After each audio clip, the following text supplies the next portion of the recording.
You know, when you look at a scene like this, the deep forests, the bears, the wolves, what do you see? In Finland, you're not just looking at a landscape, you're looking at a dictionary. Today we're diving into how the Finnish language borrows from the wild to give words to our most human moments. Okay, let's be real. Have you ever had a project at work just completely implode? Or felt that heart-pounding nervousness before a big meeting where you just want to bolt? We all know these feelings. But what if the perfect words for them weren't in some business textbook, but out in nature?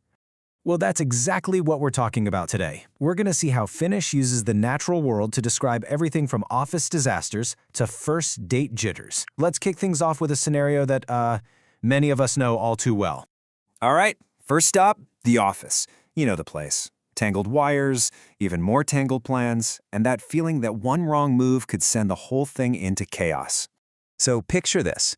You're trying to be the hero, right? You jump in to help a teammate with their code, a quick little fix, and then, poof, it's all gone. You just deleted everything. Total disaster. What do you even call that moment? Well, the Finns have the perfect phrase for this. They'd said, meni metsään. It literally went into the woods. And just look at that image. That's exactly the feeling. It's not just broken, it's lost, deep in those trees, and you have no idea how you're ever going to get it back. You'd say, tämä projekti meni metsään. Can you just feel the weight of that? It's not just the project failed. It's a final declaration. It's gone, disappeared into an impassable forest. And what about your brilliant idea to help? Yeah, that has a name too. It's a karhun palvelus, a bear's service. You meant well, you really did, but you were like a giant, clumsy bear trying to fix a delicate watch. You just ended up smashing it to pieces. Your help actually made everything a whole lot worse. Okay, so the project is lost in the woods. You've just performed a bear's service. So how are you feeling? Annoyed doesn't even cut it. The Finnish word is ketuta. You're completely foxed by the situation. It's this deep gut punch of frustration.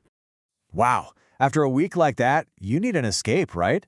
So let's just leave that chaotic office behind and head to the very heart of Finnish culture, the lakeside cottage, or mukki. Ah, can't you just imagine it? The smell of pine, the steam coming off the sauna, the complete and total silence of the lake. It's in places like this you start to get it. The Finnish language didn't just describe the land, it feels like it grew right out of it. So as you're relaxing, maybe you spot a fox staring up at a rowan tree, its branches just loaded with these bright red berries. This exact little scene, it's the basis for one of Finland's most famous proverbs.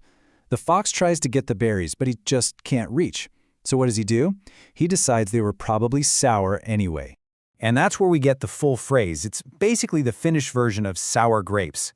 It's this perfect little story that captures that all-too-human moment when we pretend we never wanted something that we couldn't have. It's like a whole psychological drama in one simple natural image. Pretty cool, huh? All right, but life isn't all quiet cottages and thoughtful foxes. Let's trade that tranquility for a bit of tension. We're heading to another high-stakes scene, a first date. And yep, you guessed it, Finnish turns right back to the animal kingdom for the perfect words. We've all been there. You're standing outside the restaurant. Your heart is just hammering against your ribs, and every single part of you is screaming one thing. Run! Just turn around and run. In Finnish, there's a word for that exact feeling.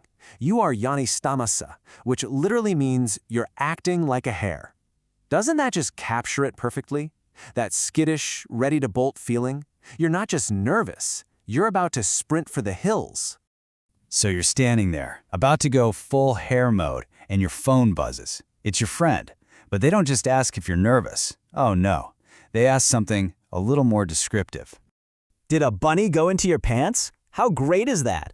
It's such a brilliant, funny image, and it's their playful way of asking if you've got cold feet. It just perfectly captures that jumpy, startled energy. But okay, you do it, you conquer the fear, you go on the date, and it's a huge success. And as all that adrenaline starts to fade, this new feeling takes over. You're not just hungry, you have suden nälkä, a wolf's hunger.